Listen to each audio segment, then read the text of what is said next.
Hi all, sorry I'm late. No problem. Am I muted? No, you're good. You're good. All right, it's 5 o'clock. Shall we start with the Pledge of Allegiance? I pledge allegiance to the flag of the United States of America And and to the republic for which it stands, One one nation, nation, under God. under God, indivisible, with liberty and justice for all. Thank you.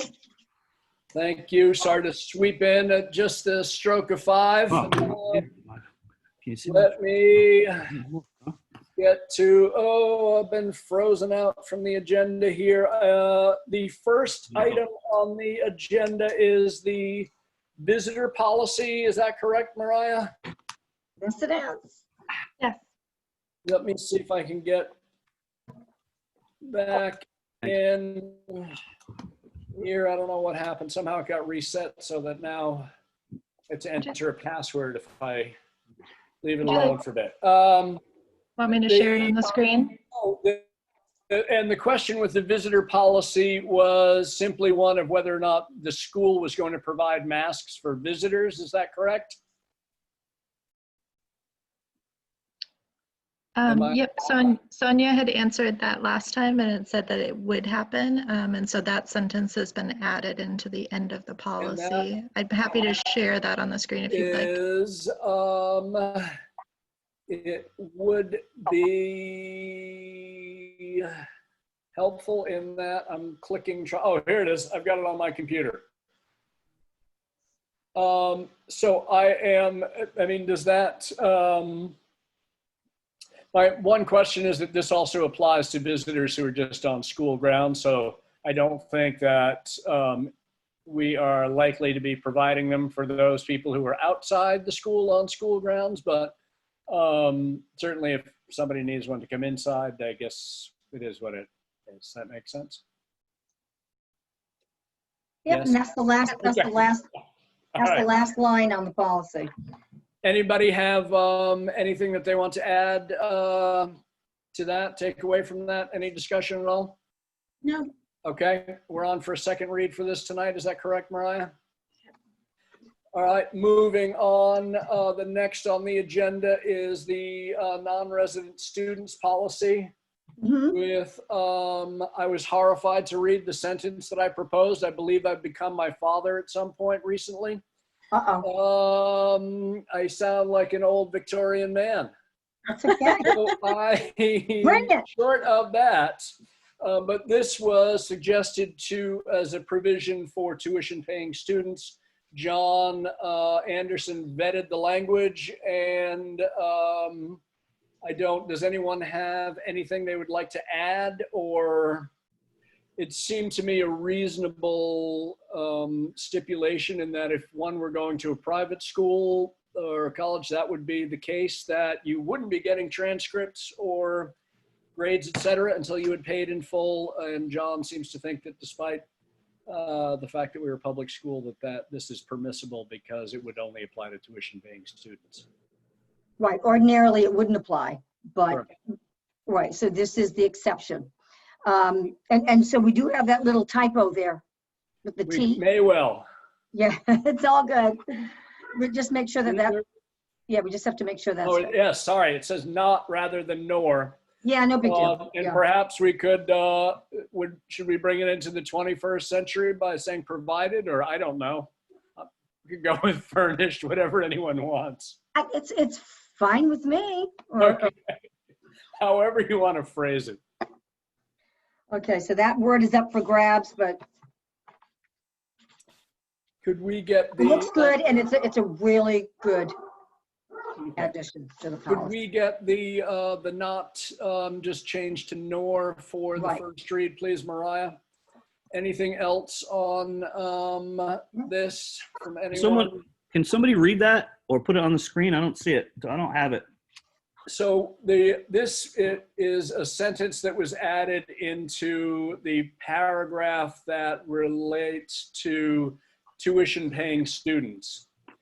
Much of the tuition paying students is on an administrative level. So this is just the rough outline. Oh, there it is. It's in green. Yep, there it is. So until someone has paid the tuition in full, they would not be provided transcripts or final grades. I don't know what that happens, to someone leaving mid-year who is a tuition-paying student.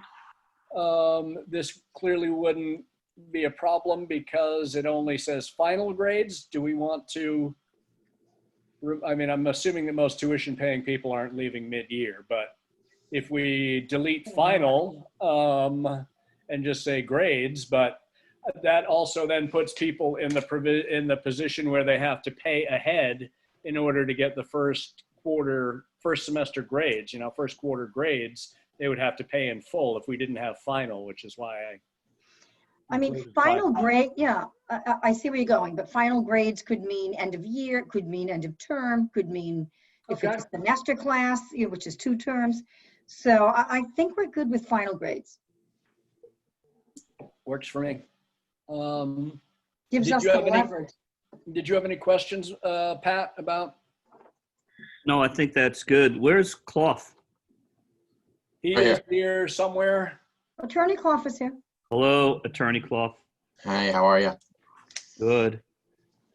Just making sure you're here. I think everybody's on board. So anything else to add to the the non-resident policy? No. Not that I can see. Okay, and let me see if I can go back and find our agenda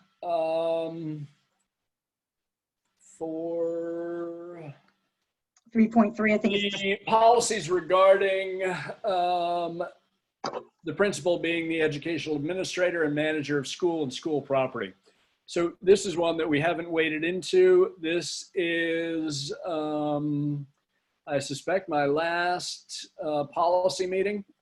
No. If we start wading into this one, I'm happy to start wading into this one. If you want to punt it to November, I'm equally happy to do that as well. Where are you going to be in November? We should have a policy meeting.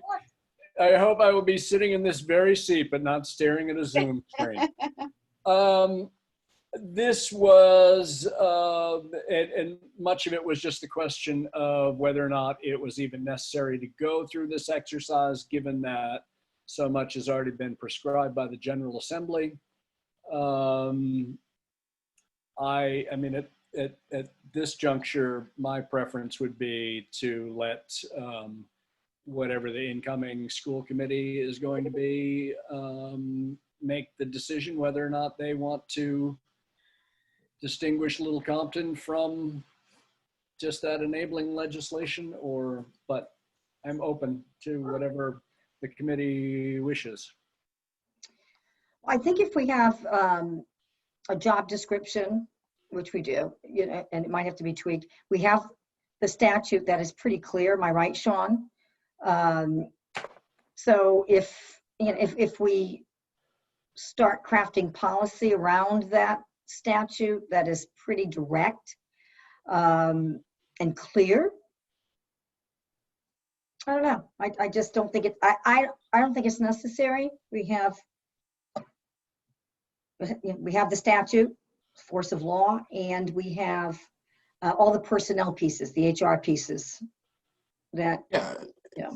If I may talk for a moment, Mr. Chair, I think you're correct that the law is pretty prescriptive here, and with the policies that you've gone through over the past several months, I think you're in a pretty good position. If something were to arise over the course of the next few months, the administration were to identify areas where school committee policy needs to be developed, I think it would be appropriate at that point. But given what the work you have done, I think you're in a pretty good position, along with the state law, to move forward under the new ed statutes.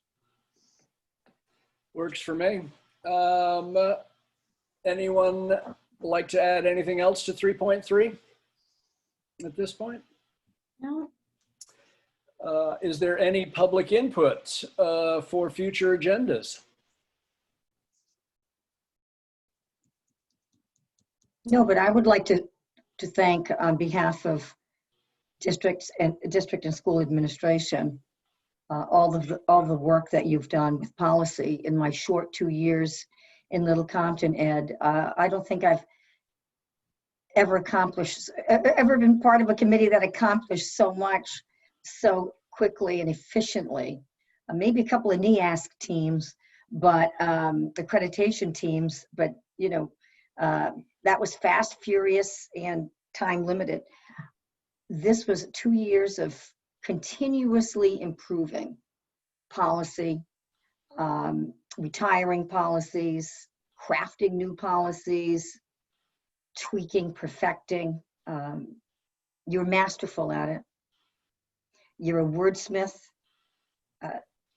It must be in your genes. You have the mind of a lawyer, and it has been an honor to collaborate with you on this committee.